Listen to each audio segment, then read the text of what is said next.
Père, ce matin, je te demande une chose. Je prie afin que ma vie ressemble à ta vie. Mon cœur ressemble à ton cœur. Mon âme ressemble à ton âme. Mon esprit ressemble à ton esprit. Que mes pensées ressemblent à tes pensées. Et que ta parole dans ta bouche soit comme ta parole dans ma bouche. Et que ma vie te soit agréable. Béni sois-tu parce que Seigneur, je fais de cette journée un sujet de joie. Et que ma vie soit en phase et en conformité avec ta parole. Au nom de Jésus-Christ, j'ai prié. Amen. Ce matin, j'ai juste une pensée, c'est mettre en pratique la parole de Dieu. Je m'appuie sur Deutéronome 28, à partir du verset 13. La Bible dit, l'Éternel fera de toi la tête et non la queue. Tu seras toujours en haut, tu ne seras jamais en bas. Lorsque tu obéiras aux commandements de l'Éternel, ton Dieu, que je te prescris aujourd'hui, lorsque tu les observeras et les mettras en pratique. Alors, toutes ces choses t'arriveront. Alors maintenant, mais au verset 15, mais si tu n'obéis point à la voix de l'Éternel, ton Dieu. Point. J'ai pas voulu continuer. On tombe directement au verset 16. Tu seras maudit dans la ville. Tu seras maudit dans les champs. Ta corbeille, ta huche seront maudites.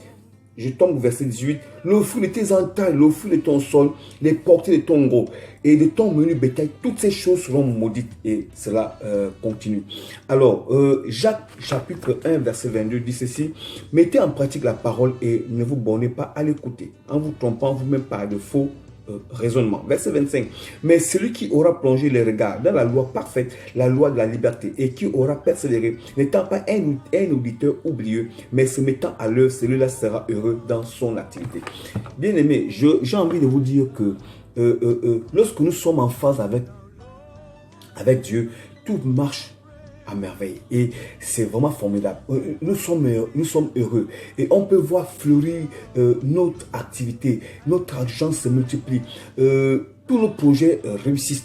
Nous sommes heureux et on va à l'église, on prie avec notre famille parce que nous sommes dans la volonté parfaite, parce que nous mettons en pratique la parole, nous obéissons à la voix de Dieu et parce que nous écoutons Dieu, nous sommes en connexion avec notre Père chaque jour et on va dans le lieu secret à chaque instant et Dieu est sensible et Dieu voit et Dieu a un regard d'amour et un regard favorable sur nous et nous sommes d'une agréable odeur à Dieu parce que nous faisons ce que Paul a dit que notre corps, nous offrons notre corps comme un sacrifice vivant, saint et agréable.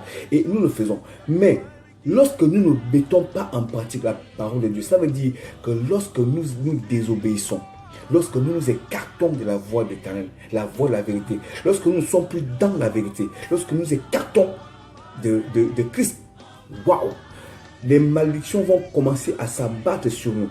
Nous allons commencer à voir des choses bizarres. D'abord, nos enfants vont commencer à devenir des rebelles. Ils vont commencer à fumer. Ils vont sortir, ils vont faire n'importe quoi. Notre argent va commencer à finir. Tous nos projets vont commencer à tomber. Notre activité va tomber. Nos projets, si nous avions des entreprises, tout tombe. On peut commencer à être la risée de tous nos voisins.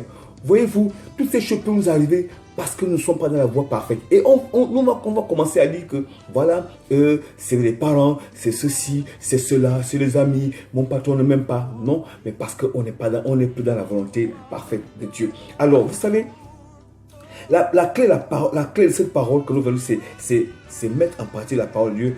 Voici ce que ça a le moyen de distinction des hommes devant Dieu. Et la mise en pratique de la parole de Dieu est importante. Vous savez, Josué a dit que les bonnes paroles et les mauvaises paroles de Dieu, toutes devront s'accomplir. Bien aimés, mettons en pratique la parole et nous serons bénis. Que Dieu vous bénisse. Amen.